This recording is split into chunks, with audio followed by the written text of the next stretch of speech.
يا أيها الذين آمنوا إن جاءكم فاسق بنبأ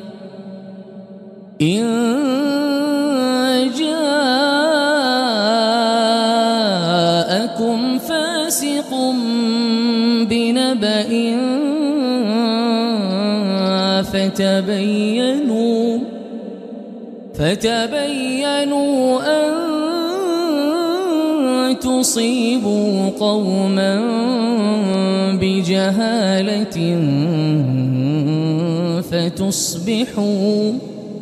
فتصبحوا على ما فعلتم نادمين.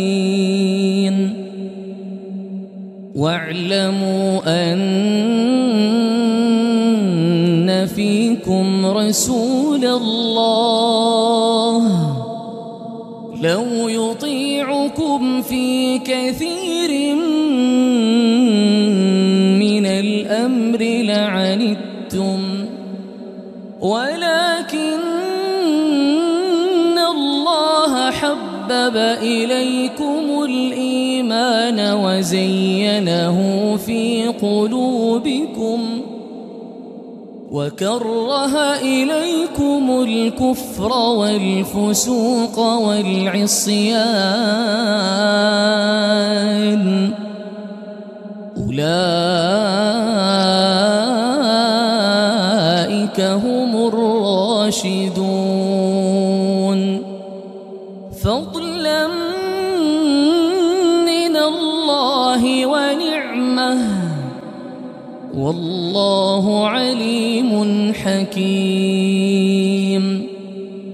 وإن طائفتان من المؤمنين اقتتلوا فأصلحوا بينهما فإن بغت إحداهما على الأخرى فقاتلوا التي تبغي حتى تفيء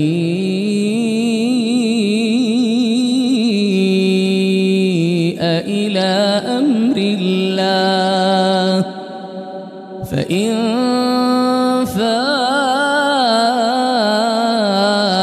فأصلحوا بينهما بالعدل وأقسطوا إن الله يحب المقسطين. إنما المؤمنون إخوة فأصلحوا بين أخويكم واتقوا الله لعلكم ترحمون.